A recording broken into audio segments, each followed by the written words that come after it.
Let's take a look at a few questions to illustrate the strategies we discussed earlier.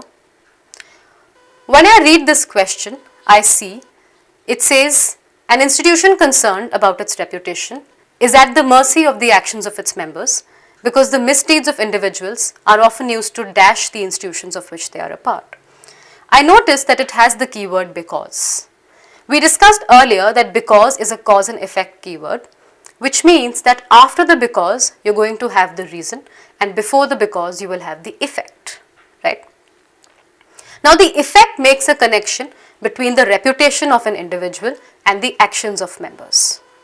I keep this in my mind and I move on to the reason part, which says that misdeeds of individuals will do dash to the institutions of which the individuals are a part, right? So if I am saying that the reputation of an institution depends on the actions of the individuals, how do I connect it when the individuals do something wrong?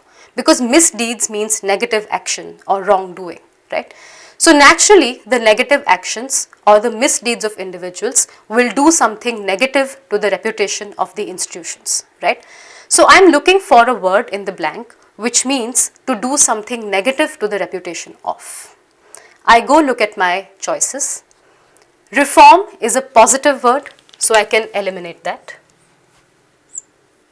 Coerce is negative, but it doesn't mean along the lines of destroying someone's reputation or doing something negative to someone's reputation. So even though it is negative, I can strike it out. Honor is positive, I can strike it out right away. Now discredit means to destroy someone's reputation, right? So it fits the meaning I'm looking for and it is negative. Most likely it is the correct answer. But just to be sure, I would still go to the last choice, which is intimidate. Intimidate is a negative word, which means to scare someone into doing something. Doesn't fit the meaning I'm looking for, so it has to be discredit. Now I can go back and reread my sentence.